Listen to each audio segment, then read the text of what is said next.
সুবিধা অসুবিধা যে কোনো রকমের সুবিধা অসুবিধা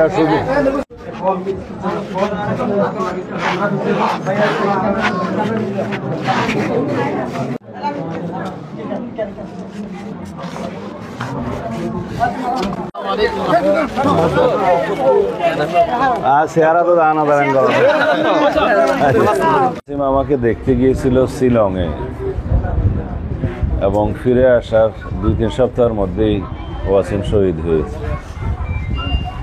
ওয়াসিমের মৃত্যু অর্থবহ মৃত্যু। মানুষের মৃত্যু আছে, কিন্তু জাতির মুক্তির সংগ্রামের জন্য, গণতন্ত্রের জন্য, গণবিপ্লবে যারা শহীদ হয়েছেন তারা এই জাতির বীর সন্তান। এই জাতি তাদেরকে যতদিন এই দেশ থাকবে, স্বাধীনতা থাকবে, স্মরণ রাখবে। মা বাপকে সান্ত্বনা দেওয়ার ভাষা আমার নাই, কিন্তু আমি মনে করি ওয়াসিম এই দেশের দ্বিতীয় শহীদ, এই দেশের গণবিপ্লবে প্রথম শহীদ রংপুরের সাইদ।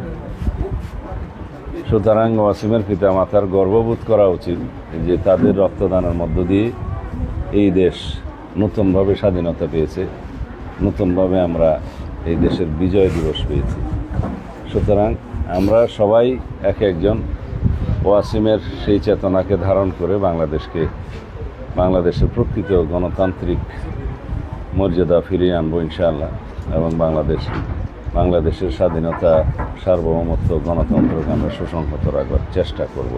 এটাই হবে আমাদের শহীদের রক্তের প্রতি সম্মান প্রদর্শন করার একমাত্র রাস্তা।